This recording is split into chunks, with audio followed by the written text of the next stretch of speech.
دیکھیے 3 پرابلمز ایسے ہیں انسانی تمدن کے جن کا کوئی حل انسان نہیں کر سکتا۔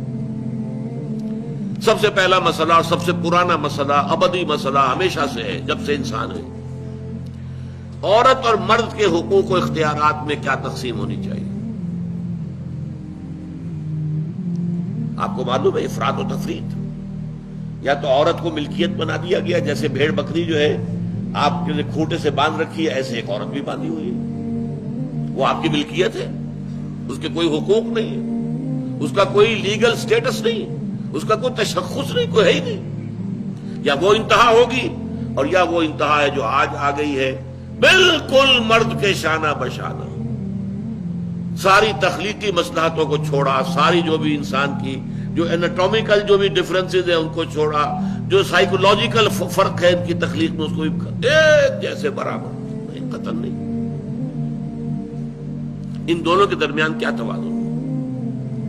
یا وہ لونڈی بن گئی، بھیڑ بکری کی طرح کی ملکیت بن گئی، اس کا کوئی حق نہیں، اس کا کوئی لیگل سٹیٹس نہیں، اس کے والدین نے جہاں چاہا شادی کر دی، اس کی مرضی پوچھنے کا کوئی سوال ہی نہیں، جس کے چاہا حوالے کر دیا۔ وہ آج جو چل رہی ہے ونی کی رسم، وہ عورت کا کیا اختیار اس کے اندر، اس بچیوں کا کیا اختیار ہے؟ وہ 1.5 سال کی ایک بچی بھی دے دی گئی ہے۔ انا للہ و انا الیہ راجعون، جو چاہے کریں۔ یہ تو ایک انتہا ہے۔ دوسری انتہا بالکل برابر، نتیجہ کیا نکلا ہے؟ بالکل برابر میں خاندانی نظام برباد ہو گیا، اس لیے کہ ایک ادارے کے 2 سربراہ برابر اختیار والے نہیں ہو سکتے۔ کسی محکمے کے 2 ڈائریکٹر ہو سکتے ہیں، کسی فرم کے مینیجنگ ڈائریکٹر 2 ہو سکتے ہیں۔ ڈائریکٹر 10 بنا لیں آپ، مینیجنگ ڈائریکٹر 1 ہوگا۔ کسی فرم کا چیئرمین 1 ہوگا، 2 نہیں ہو سکتا کسی بھی ادارے کی۔ اگر 2 بنا دیں گے فساد ہوگا، جھگڑا ہوگا، ان دونوں کے درمیان رسا کشی ہوگی۔ یہی تو ہمارا سب سے بڑا مسئلہ بنا ہوا ہے۔ پاکستان کا مسئلہ کیا ہے؟ ہم نے پارلیمانی نظام اختیار کیا ہوا ہے، انتہائی بیہودہ نظام، غیر منطقی نظام۔ آپ نے 2 بڑی بڑی سیٹس کریٹ کر دی، ایک ہیڈ آف دی اسٹیٹ ہے، ایک ہیڈ آف دی گورنمنٹ ہے۔ اب ان دونوں کے درمیان حقوق اور فرائض اور اختیارات کا کیا تقسیم ہوگی؟ ہو ہی نہیں سکتی۔ یا سارا کچھ صدر کے پاس جائے گا اور وزیر اعظم جو ہے وہ جونیجو کی مانند وزیر اعظم بن جائے گا، یا سارا کچھ وزیر اعظم کے ہاتھ میں ہوگا اور صدر جو ہے چودھری فضل الہی بن جائے گا، کہ جس کو وہاں ان کی دیواروں پر لکھا گیا تھا رہا کرو انہیں، چودھری فضل الہی کو رہا کرو، یہی ہوگا۔ تو ایک گھر کے 2 جو ہیں 2 سربراہ نہیں ہو سکتے۔ خاندانی ادارہ تباہ ہو چکا ہے۔ اور جیسے کہ یہ آپ کو کہاوت ہے کہ جس بلی کی دم کٹ جائے وہ چاہتی ہے کہ تمام بلیوں کی دمیں کٹ جائیں۔ یورپ میں، امریکہ میں برباد ہو گیا خاندانی ادارہ۔ آج وہ تلے ہوئے ہیں کہ مشرق میں اور خاص طور پر مسلمان ممالک میں ابھی اگر کچھ انٹیکٹ ہے یہ خاندانی ادارہ، کچھ خاندانی اقدار ہیں جو برقرار ہیں، کچھ والدین کی عزت اور عظمت اور کچھ ان کا احترام اور ادب اور خدمت کا مادہ ہے جو برقرار ہے۔ چاہتے ہیں کہ ختم ہو جائے، تباہ و برباد ہو جائے۔ والدین بوڑھے ہو گئے تو پھینکو ان کو اولڈ ایج ہاؤسز کے اندر، اولڈ ہاؤسز میں، گھر میں کائے کو رکھنا ہے؟ نوجوان جوڑا ہے، اس کے خامخواہ ان کی خواہشات اور ان کے معمولات میں بیچ میں آڑے آنا۔ بوڑھی ماں جو ہے بولے بغیر رہے گی نہیں، دنگا فساد ہوگا تو رکھو اس کو وہاں پر اولڈ ہاؤس کے اندر، اللہ اللہ خیر سکے۔ یہ ہے اصل میں مسئلہ۔ اب عورت اور مرد کے درمیان کیا توازن ہو، انسان نہیں سوچ سکتا۔ دیکھیے انسان یا مرد ہوگا یا عورت ہوگی۔ مرد سوچے گا تو وہ اپنے اعتبار سے سوچے گا، عورت کی نفسیات کیا ہے، عورت کے احساسات کیا ہیں، اس کو کیا پتا۔ عورت سوچے گی تو اپنے اعتبار سے سوچے گی، مرد کے احساسات کیا ہوتے ہیں، مرد کی نفسیات کیا ہوتی ہے، اسے کیا پتا۔ لہذا یا ادھر کا ہوگا یا ادھر کا معاملہ ہوگا۔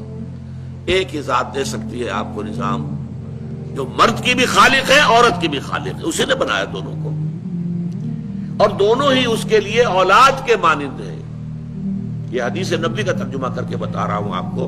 حضور نے فرمایا الخلق عیال اللہ، یہ خلق جو ہے مخلوق ہے، یہ اللہ کے کنبے کے مانند ہے۔ تو مرد بھی اللہ کے اس کنبے میں شامل ہے، عورتیں بھی شامل ہیں. اس نے نظام دیا شادی بیاہ کے یہ قوانین ہونے چاہیے، طلاق وغیرہ کا یہ مسئلہ ہونا چاہیے. یہ سارا ضابطہ جو دیا ہے وہ اس لیے دیا ہے کہ یہ انسان اپنے ذہن سے نہیں سوچ سکتا.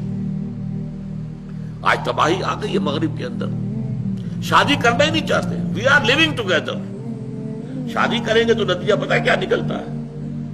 آپ نے اپنی بیوی کو طلاق دی، سب سے پہلے تو یہ کہ آدھی پوری آپ کی جو ملکیت ہے اس کا آدھا حصہ دے دیجیے اسے. نمبر 2، گھر اگر آپ کا اپنا ہے تو اس میں بیوی رہے گی، آپ نکل جائیے یہاں سے. کوئی مرد اس کو قبول کرنے کو تیار نہیں تو وہ شادی کرتا ہی نہیں. اور عورت کی ضرورت ہے، لہذا عورت بغیر شادی کیے بھی اس کے ساتھ رہتی ہے، بچے پیدا کرتی ہے. بٹ وداؤٹ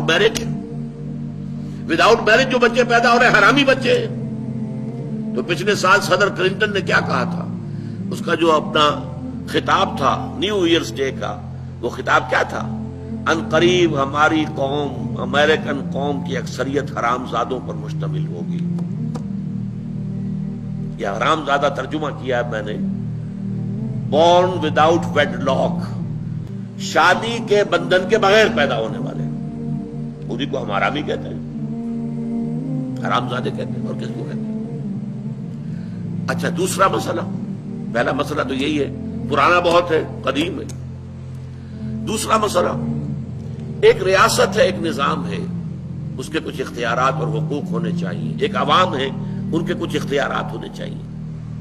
عوام چاہیں گے زیادہ سے زیادہ آزادی ہمیں ملے، ریاست چاہے گی زیادہ سے زیادہ اختیار ہمارے ہاتھ میں ہو. اب جو کچھ ہو رہا ہے ترمیمات کے ضمن میں کیا ہو رہا ہے؟ ایک طرف جو ہے مشرف صاحب چاہتے ہیں زیادہ سے زیادہ اور طویل سے طویل میرا دور اقتدار ہو اور اختیارات جو ہے میرے ہاتھ میں آ جائے، گھنٹہ گھر بن جاؤں میں فیصلہ بات کروں. ساری کوشش ان کی ہے. اور یہ ARD وغیرہ کیا کر رہی ہے کہ نہیں، حقوق عوام کے ہاتھ میں آنے چاہیے. اب اس میں بھی توازن کیا ہو.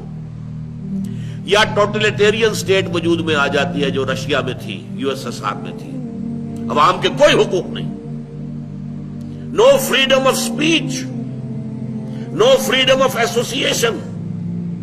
نہ تم اپنے خیالات کا اظہار کر سکتے ہو، نہ تم کو جماعت بنا سکتے ہو.